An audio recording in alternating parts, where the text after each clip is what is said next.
So for this problem, to find the equation of tangent line to the ellipse, then perpendicular to the line, and this is the formula for the equation of tangent line to the ellipse. Then from this given equation of an ellipse, we need to rewrite in a standard form. So this is the standard form, x squared over a squared then plus y squared over b squared then equals 1. So from this given equation of an ellipse, x squared plus 2y squared equals 9. So observe that in the standard form, this is equal to 1. So to equate this equation to 1, we need to divide every terms by this number. So divide by 9.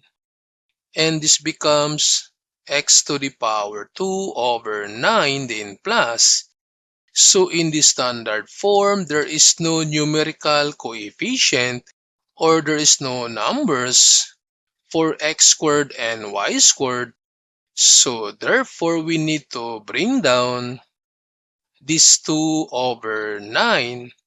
So this becomes y squared then over.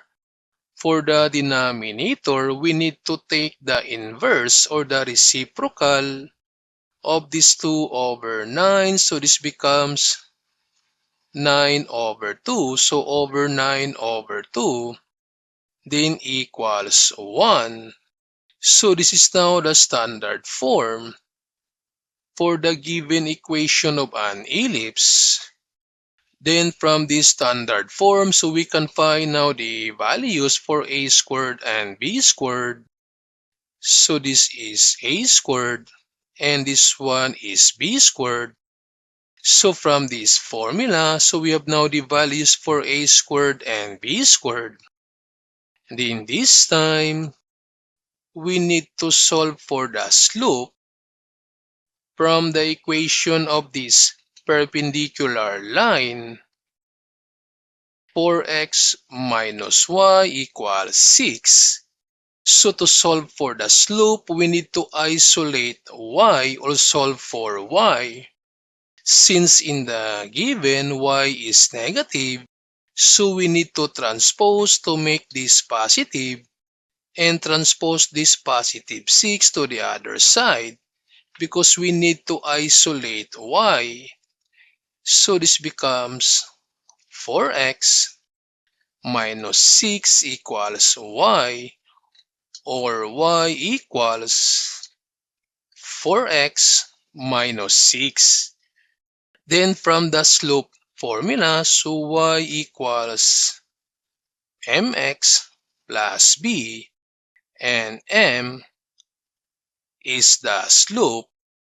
So therefore, from this equation of this perpendicular line, so the slope of this perpendicular line is equal to 4. But since we're looking for the equation of the tangent line, so to find the slope of the tangent line, so this is equal to the negative inverse for the slope of this perpendicular line. So if the slope of perpendicular line is negative 3 over 2, so therefore the slope of the tangent line, this is equal to positive 2 over 3. So if the slope of this perpendicular line is 3, therefore the slope of the tangent line is negative 1 over 3. So again, the negative inverse of the slope of this perpendicular line.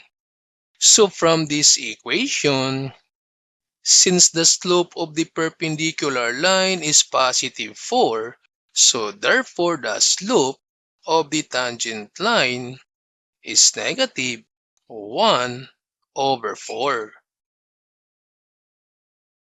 Then this time, since we have now all the values, the m, a squared, and b squared, so we can find now the equation of the tangent line using this formula. So m, or the slope, is negative 1 over 4 then times x, then plus minus the square root of a squared, and a squared is equal to 9, then times m to the power 2, so m is negative 1 over 4 to the power 2, then plus the b squared, and b squared is 9 over 2. Then to simplify, so y equals negative 1 over 4x, then plus minus the square root, so 9, and this negative 1 over 4 to the power 2, so this is equal to 1 over 16, then plus 9 over 2. Then this becomes y equals negative 1 over 4x, then plus minus the square root. So multiply, this becomes 9 over 16 plus 9 over 2. Then to simplify, so y equals negative 1 over 4x, then plus minus. So we need to simplify this 9 over 16 plus 9 over 2. So if we have 9 over 16 plus 9 over 2, so we can use the crisscross multiplication. So 9 times 2, this one is 18, then plus 16 times 9. So this is 144, then over this 16 times 2, this one is 32. Then to simplify, so this 18 plus 144, so this is 162, then over 32. Then reduce, this one is divisible by 2. So this becomes 81 over 16. So therefore, this 9 over 6 plus 9 over 2. So this is equal to the square root of 81 over 16. Then to simplify, so y equals negative 1 over 4x, then plus minus the square root of 81 is 9, then over the square root of 16 is 4. So this is now the equation of the tangent line.